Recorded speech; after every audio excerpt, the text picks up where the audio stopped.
매일 영양제 5알을 먹는 사람과 아무것도 안 먹는 사람. 10년 후 누가 더 건강할까요? 놀랍게도 통계는 정반대 결과를 보여줍니다.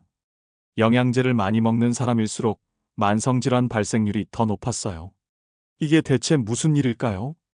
혹시 여러분도 이런 증상이 있으신가요? 아침에 일어나면 몸이 천근만근 무겁고 자도 잔 것 같지 않고 소화가 안 되고 손발이 차갑고 피부가 칙칙해지고 체중은 자꾸 늘어나는데 기운은 없고 그래서 영양제를 더 챙겨 먹고 보약도 지어 먹는데 이상하게 나아지지 않습니다. 오히려 더 피곤해지기만 해요. 도대체 뭐가 잘못된 걸까요? 실제로 최근 한국영양학회 조사를 보면 60대 이상의 75%가 3가지 이상의 영양제를 복용하고 있다고 합니다. 그런데 같은 연령대의 만성질환 발생률은 오히려 10년 전보다 높아졌어요. 더 많이 챙겨 먹는데 더 아픈 겁니다. 이 역설적인 상황을 어떻게 설명할 수 있을까요? 사실 답은 아주 간단합니다. 문제는 부족해서가 아니라 과해서입니다. 여러분이 지금까지 알고 있던 상식이 완전히 뒤집히는 순간이 올 겁니다. 저는 30년 동안 자연 치유를 연구해온 박사 이준호입니다. 그동안 수천 명의 사람들을 만나며 깨달은 가장 충격적인 사실이 있어요. 건강해지려고 하는 그 노력들이 오히려 병을 키우고 있었다는 겁니다. 제가 처음 이 사실을 알게 된 건 20년 전이었습니다. 한 분이 저를 찾아오셨는데 손에 비닐봉지 가득 영양제를 들고 오셨어요. 비타민 6종류의 홍삼, 오메가3 유산균, 칼슘까지 매일 아침 15알을 드신다고 하셨습니다. 그런데 얼굴은 창백하고 눈 밑은 검고 손은 떨리고 계셨어요. 제가 물었습니다. 왜 이렇게 많이 드세요? 그분이 대답하셨죠. 건강해지려고요. 부족할까봐 무서워서요. 그 순간 저는 깨달았습니다. 이분의 문제는 부족이 아니라 두려움이구나. 부족할까봐 두려워서 계속 채우고 있는데 정작 몸은 그 무게를 감당하지 못하고 있었던 겁니다. 몸이 보내는 신호는 명확했어요. 더 이상 받아들일 수 없다고, 이제는 비워달라고 외치고 있었죠. 그날 제가 드린 조언은 딱 한마디였습니다. 이제는 채우지 말고 비워보세요. 그분은 황당해 하셨어요. 의사도 먹으라고 했고 TV에서도 좋다고 했는데 왜 끊으라는 거냐고 하셨죠. 하지만 저는 확신이 있었습니다. 문제는 부족이 아니라 과잉이라는 걸 이미 수백 번 확인했거든요. 그분은 반신반의하며 영양제를 모두 끊으셨습니다. 그리고 식사량도 절반으로 줄이셨어요. 2주가 지났을 때 제게 전화가 왔습니다. 목소리가 완전히 달라져 있었어요. 20년 만에 처음으로 아침에 개운하게 일어났다고 하시더라고요. 손떨림도 멈췄고 얼굴에 혈색이 돌기 시작했다고요. 한 달 후 다시 만났을 때 그분은 완전히 다른 사람이 되어 있었습니다. 체중은 5kg 빠졌는데 오히려 기운은 넘쳤어요. 10년 동안 못 고친 만성 피로가 단 한 달 만에 사라진 겁니다. 이게 대체 어떻게 가능한 걸까요? 비밀은 바로 우리 몸의 작동 원리에 있습니다. 몸은 항상 균형을 찾으려고 합니다. 그런데 우리가 계속 뭔가를 넣으면 몸은 그걸 처리하느라 정작 중요한 일을 못해요. 세포 재생, 독소 배출, 면역 강화 같은 진짜 중요한 일 말이에요. 몸이 스스로 회복할 시간을 주지 않는 겁니다. 더 충격적인 사실을 알려드릴게요. 하루 3끼를 꼬박꼬박 먹는 게 건강에 좋다는 건 완전히 잘못된 상식입니다. 우리 조상들은 하루 2끼도 안 먹던 시절이 많았어요. 그런데 그때 사람들이 지금보다 더 건강했습니다. 왜일까요? 공복 시간이 길었기 때문이에요. 공복일 때 몸은 청소 모드로 들어갑니다. 망가진 세포를 치우고 새로운 세포를 만들고 독소를 배출하죠. 그런데 계속 먹으면 이 청소 시간이 없어요. 여기서 질문 하나 드릴게요. 여러분은 지금 배가 고파서 먹나요? 아니면 시간이 돼서 먹나요? 대부분 시간이 돼서 먹으실 겁니다. 12시니까 점심 먹고 6시니까 저녁 먹고 배가 고프지 않아도 먹는 거예요. 이게 바로 문제입니다. 몸은 쉬고 싶은데 우리가 계속 일을 시키는 겁니다. 그럼 도대체 어떻게 해야 할까요? 답은 지금부터 하나씩 알려드리겠습니다.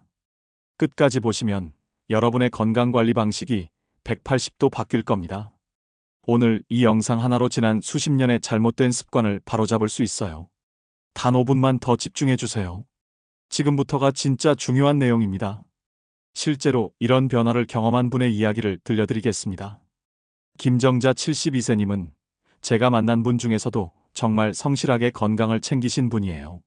아침마다 영양제 6알을 물과 함께 삼키고 점심과 저녁은 반찬 5가지씩 차려서 빠짐없이 드셨습니다. 건강식품도 3종류나 정기 배송으로 받아서 한 알도 빼놓지 않고 챙기셨죠. 주변에서는 정말 건강관리 잘한다고 칭찬했어요.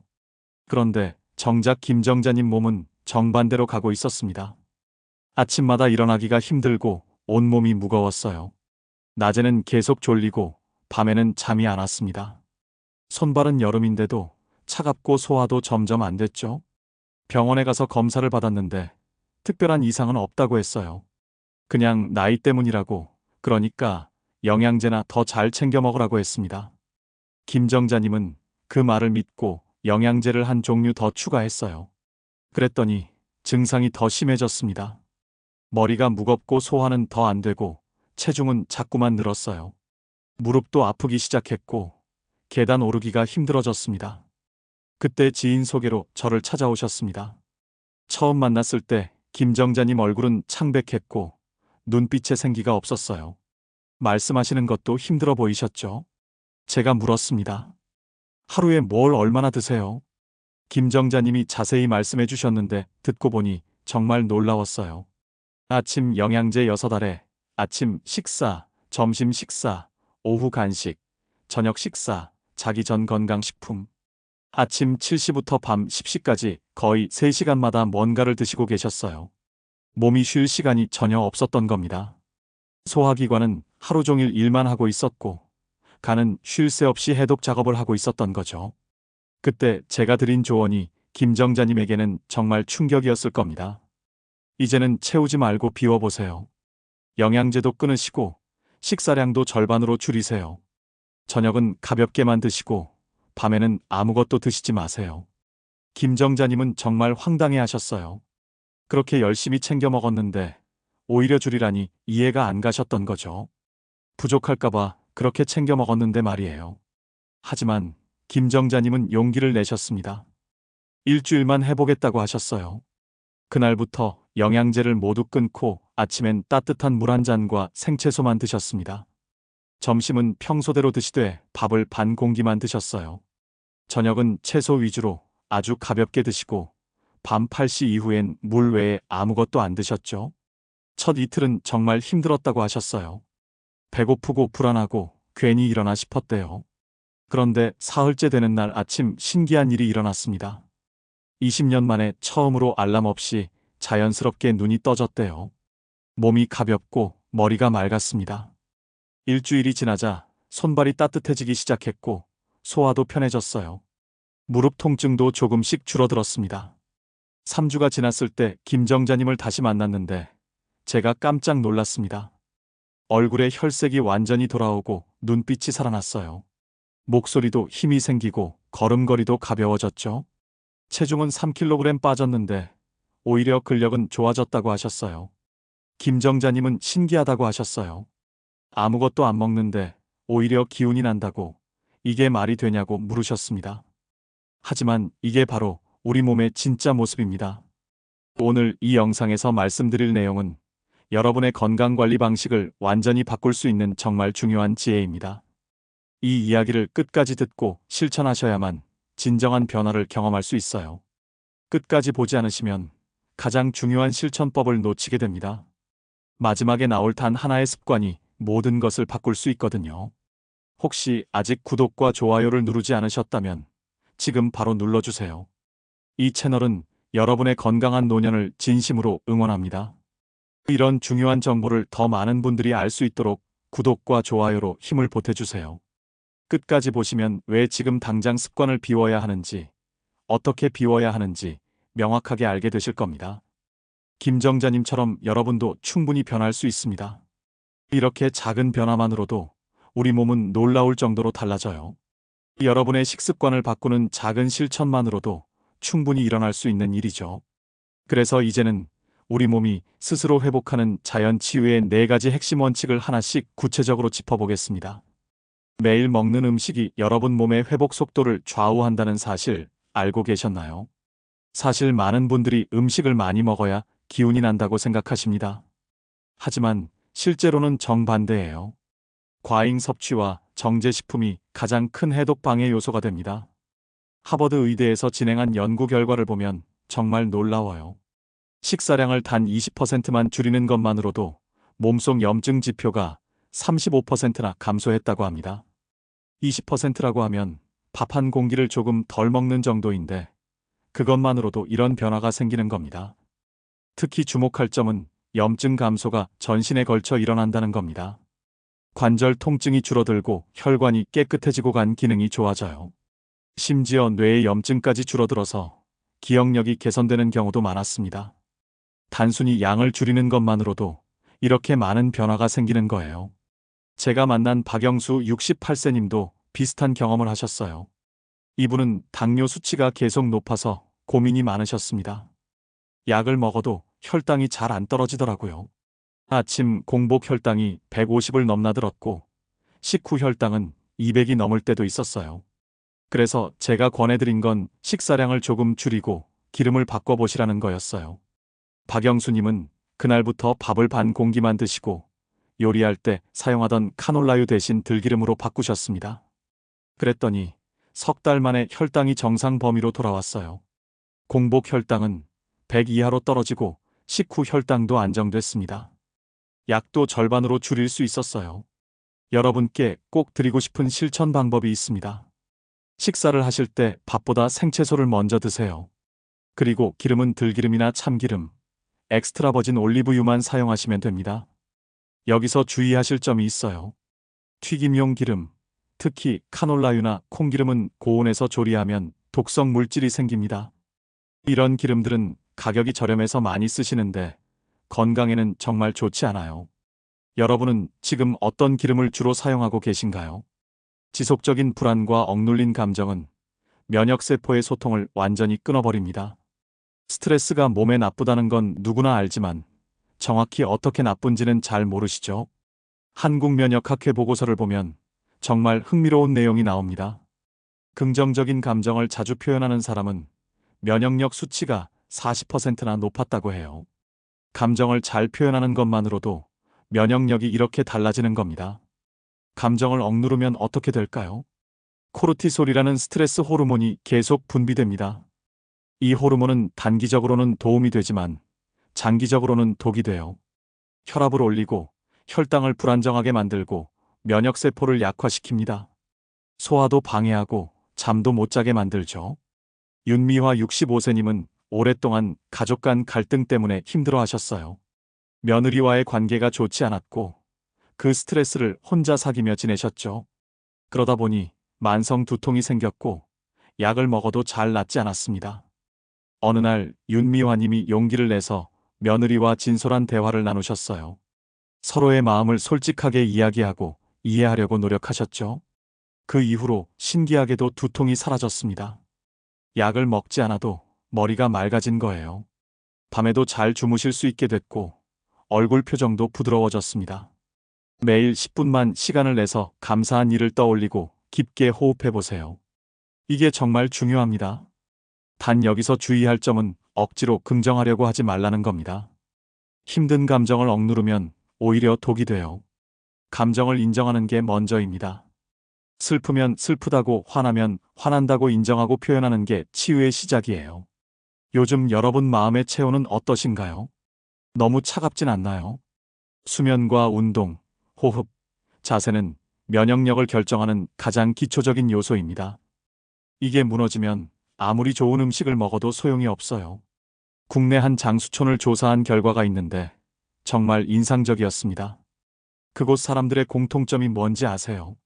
바로 해 뜨면 일어나고 해지면 쉬는 습관이었어요. 너무 당연한 것 같지만 요즘 우리는 이 기본을 잘 안 지키죠. 생체 리듬을 무시하면 몸 전체가 혼란에 빠집니다. 호르몬 분비가 엉망이 되고 소화 시스템이 무너지고 면역력이 떨어져요. 밤늦게까지 깨어 있으면 멜라토닌이 제대로 분비되지 않고 이건 수면의 질을 떨어뜨립니다. 그러면 다음날 피곤하고 또 밤에 잠이 안 오는 악순환이 반복되는 거죠. 최성호 70세님도 그러셨어요. 밤늦게까지 TV 보는 습관이 있으셨는데 혈압이 계속 높았습니다. 약을 먹어도 수치가 잘 안 떨어지더라고요. 그래서 제가 권해드린 건 딱 하나였습니다. 밤 10시 이전에 주무세요. 최성호님은 처음엔 습관을 바꾸기 힘들어 하셨지만 일주일만 참고 해보시겠다고 하셨어요.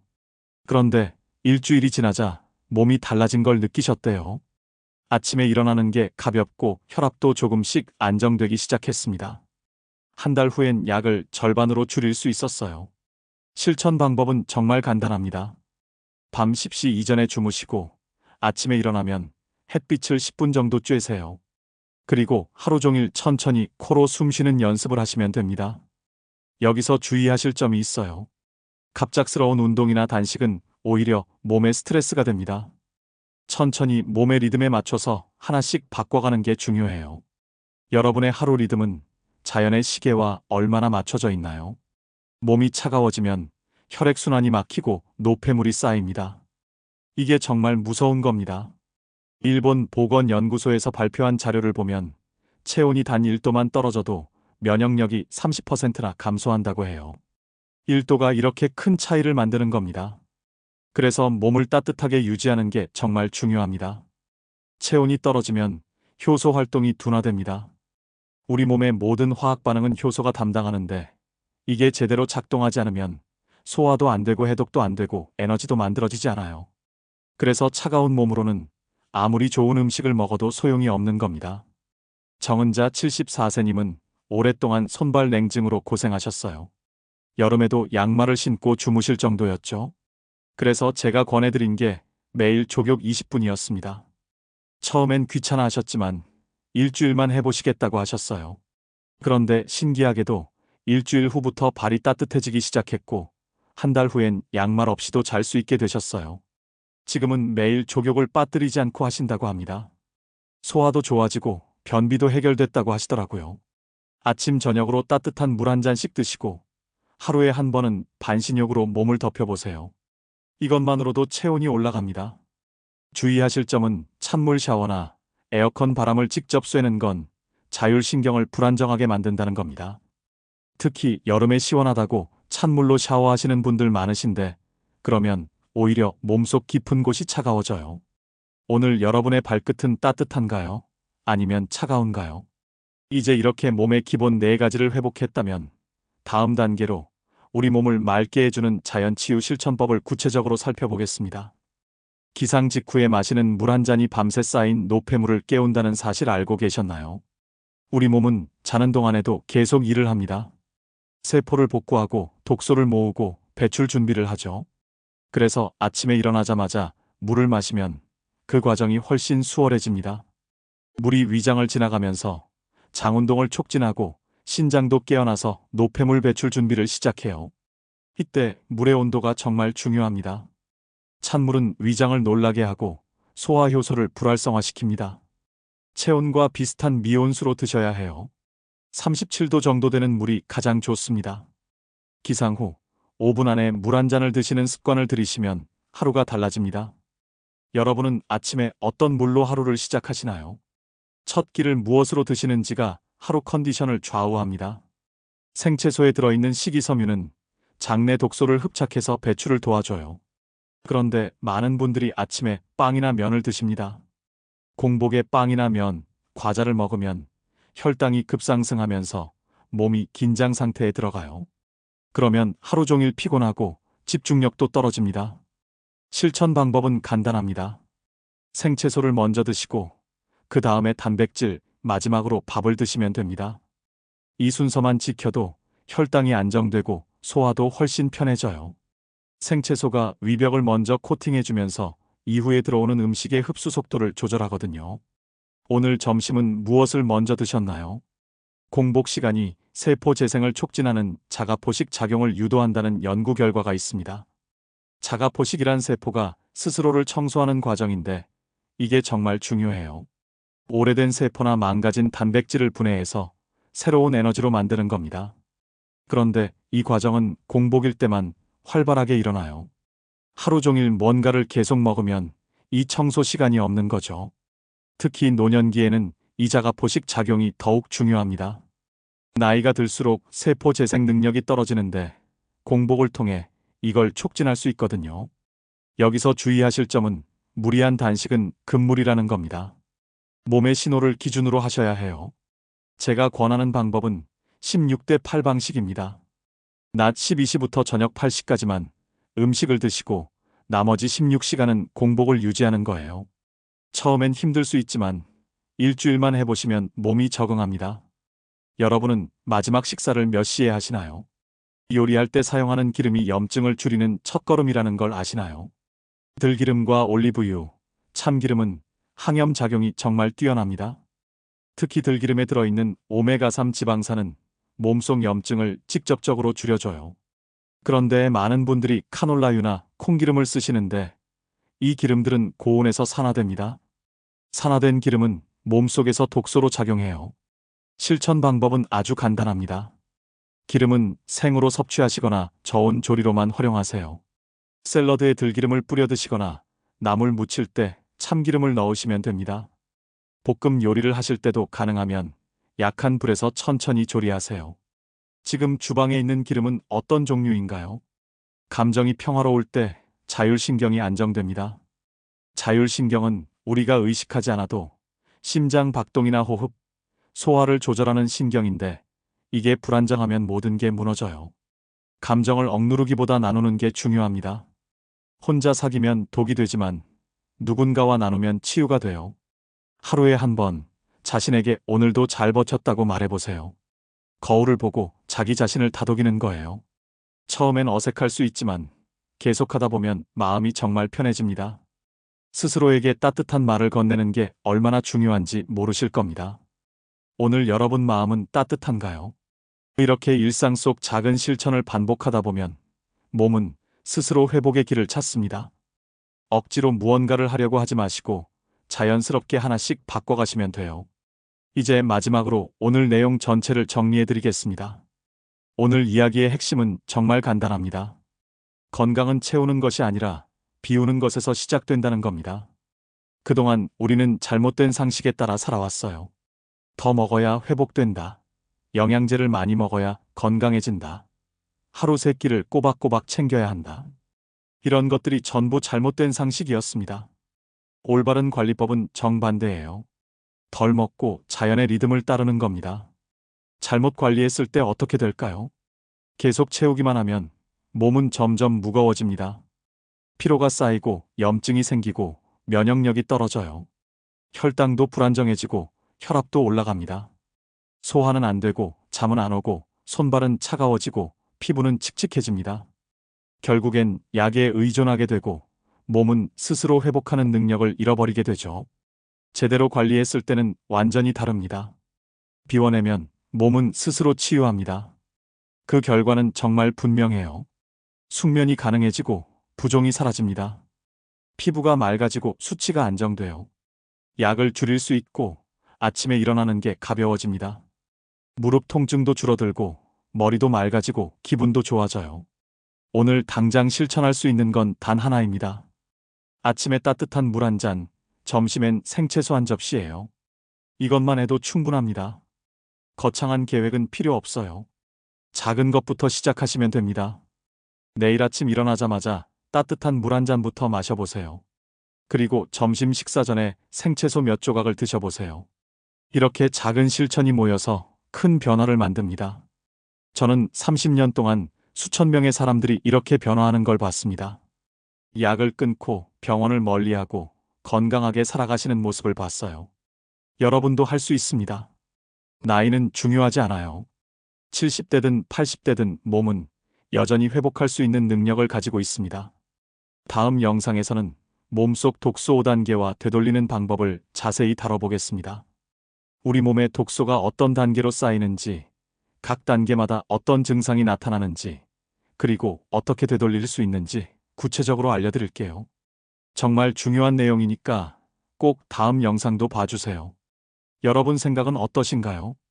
오늘부터 자연의 리듬으로 돌아갈 준비 되셨나요? 댓글로 여러분의 생각을 나눠주시면 제가 하나하나 읽어보겠습니다. 오늘도 건강하시고 내일은 더 가벼운 몸으로 일어나시길 바랍니다.